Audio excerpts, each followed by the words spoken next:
Hi. എൻ്റെ C M A U S ഞാൻ C M A U S ആണ് എടുത്തത്.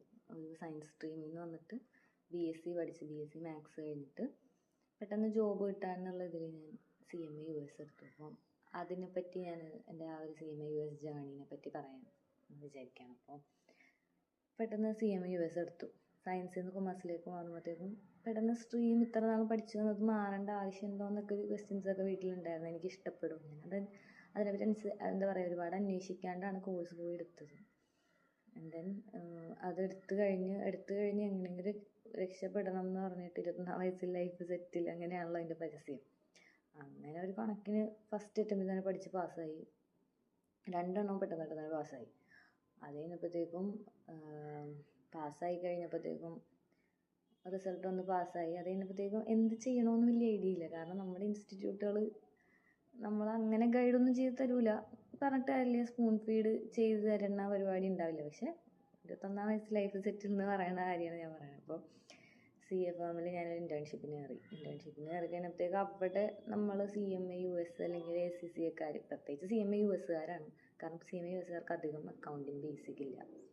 ആൻഡ് അക്കൗണ്ട്സ് ആയിരിക്കും, പ്യുവർ അക്കൗണ്ടിങ് ആ ഒരു ഫീൽഡിലേക്കായിരിക്കും C M A U S പഠിച്ചതിന് ഇറങ്ങാൻ പോകണമെന്ന് ഞാൻ സ്വപ്നത്തിൽ പോലും വിചാരിച്ചില്ല. എന്നിട്ട് എൻ്റെ ഭാഗത്ത് തന്നെ തെറ്റുണ്ട്. കാരണം ഞാൻ അന്വേഷിക്കാതെ അങ്ങോട്ട് ഇറങ്ങിയതാണ്. അതിനുശേഷം ഞാൻ പോയി സി എഫ് എമ്മിൽ പോയി കഴിയുമ്പോഴത്തേക്കും നമുക്കങ്ങനെ അധികം വർക്ക് തരൂല. കാരണം നമ്മൾ സി എക്കാരല്ല. അപ്പോൾ പഠിച്ചിറങ്ങി കഴിയുമ്പോഴത്തേക്കും നമുക്ക് CA ക്വാളിഫിക്കേഷൻ അങ്ങനെയൊന്നും ഉണ്ടാവില്ല.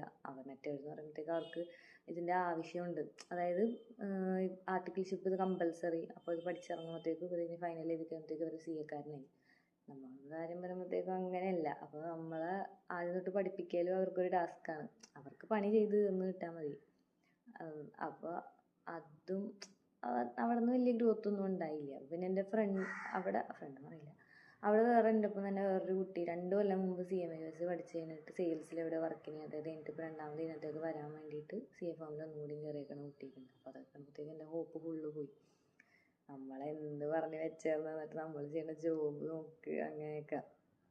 അത് കഴിഞ്ഞിട്ട് എനിക്ക് വേറൊരു വർക്ക് ഫ്രം ഹോം കിട്ടി. ഒരു റെക്കമെൻഡേഷൻ വഴി ഒരു US-ലുള്ള ഒരു NGOയിൽ വർക്ക് ഫ്രം ഹോം കിട്ടി. അത് ഞാൻ ചെയ്തുകൊണ്ടിരുന്നപ്പോഴത്തേക്കും അതിൻ്റെ ടൈമും എൻ്റെ മടിയും കൂടി ഉണ്ട്. പക്ഷേ ഞാൻ സോഫ്റ്റ്വെയർസിനോടൊന്നും ഫെമിലിയർ അല്ല. അങ്ങനെ പെട്ടെന്നൊരു ദിവസം ജോബ് പോയി.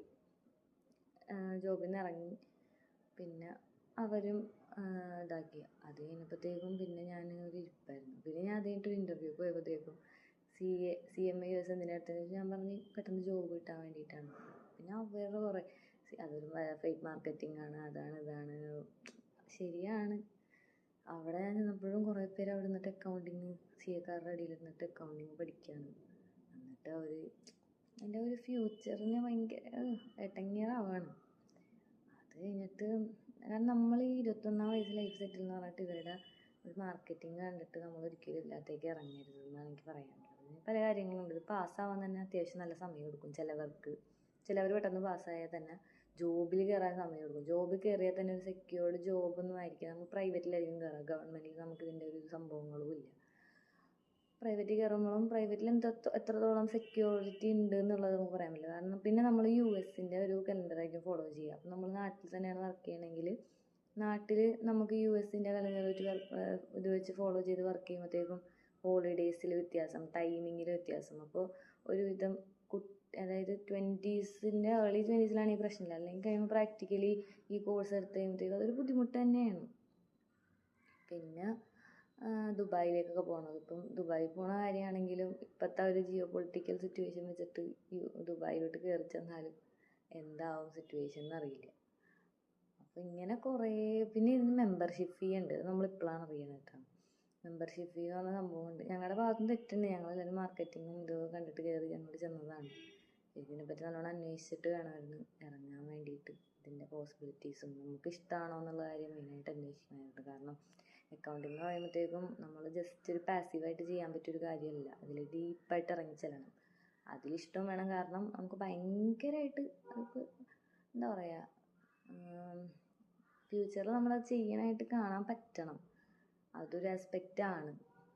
അപ്പോൾ നല്ല പ്രഷറൊക്കെ ഉണ്ടാവും. പിന്നെ എല്ലാവർക്കും അതിൻ്റെ പ്രഷർ ഉണ്ടാവും. അപ്പോൾ എടുക്കുന്നതിന് മുമ്പ് നിങ്ങളൊരു ഒരുപാട് തവണ ചിന്തിക്കുക. ഈ ഒരു കോഴ്സ് എന്നല്ല ഏതൊരു കോഴ്സും, ACCയോ CMA US whatever foreign course പ്രത്യേകിച്ച് നമ്മുടെ നാട്ടിൽ നിന്നിട്ട് എടുക്കുമ്പോൾ പ്രത്യേകം ശ്രദ്ധിക്കുക.